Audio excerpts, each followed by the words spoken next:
This week we're going to begin with a debate between two contrasting ideas, social construction or essentialism. Ideas. People who believe in essentialism believe that there are intrinsic necessary characteristics to something. This may come from their belief in philosophy, it may come from a religious source, the idea that God gave things particular traits. It might be based on biology, the idea that our traits are in our DNA, that we come about them by evolution. But the basic belief of essentialism, whatever the cause, is that whatever the traits are, they are intrinsic, they're within the object, they are the same over time, they're the same across cultures, they're essential or necessary to the object. Contrasted with that is social construction. Social construction is the belief that an idea is created by humans. It doesn't come about intrinsically, it's not necessary, it's instead something that comes from society, from culture. It's all about the connection of different ideas.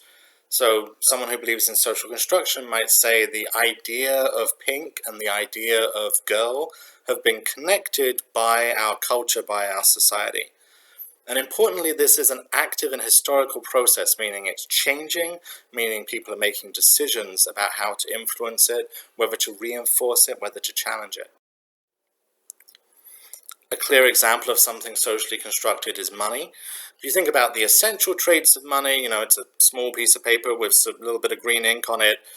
It's more or less meaningless, but we socially construct a massive amount of meaning onto it and value, right? The difference between a $1 bill and a $100 bill in terms of its intrinsic essential properties is meaningless. The difference between them in terms of the socially constructed value is huge. If we want to know if something's socially constructed or not, some evidence we might look for is whether it changes over time. Right? If societies are constructing it, we would expect the thing to change as society changes, and we can certainly see this with money. We also would expect it to be different across different cultures. We would expect it to be different in different parts of the world. And this is because different environments, different groups of people will construct their ideas differently. So whenever we see either of those pieces of evidence, or often both of them, that's a good indication that something's probably socially constructed. Why does this matter? Well, this has consequences for how you think about how to approach these questions.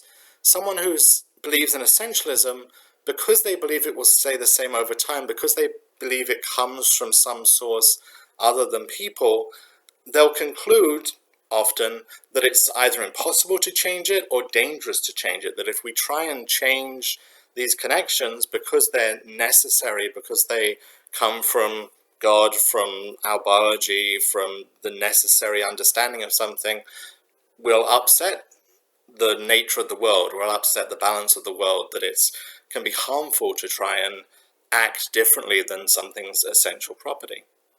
By contrast, someone who believes in social construction expects to see change over time, believes that we make choices about how to socially construct things, and that therefore if they're wrong, if they're immoral the way they've been constructed, if they're harmful, not only can we change them, but we have a responsibility to do so.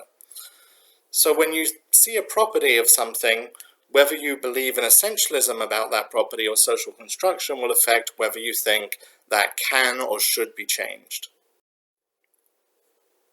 Let's end with a gender studies example, the idea that women should stay home and look after the babies. Someone who believes in essentialism might say this is true because God made us this way, because our biology naturally makes women better at looking after babies and men better at working outside the home. And so, therefore, any attempt to change this is dangerous, that people's attempts to have women go out and get jobs is actually undermining society because it's going against our essential nature. By contrast, someone who believes in social construction would say, no, there's nothing natural or necessary about this, that this is an idea that we came up with as a society and therefore can potentially change. They might point out that it's harmful to women to have this idea, that this restricts women from having the same opportunities that men have, and that therefore we should attempt to socially construct different ideas, construct the idea that people should parent collaboratively, that people of any gender can parent potentially just as well as any other gender.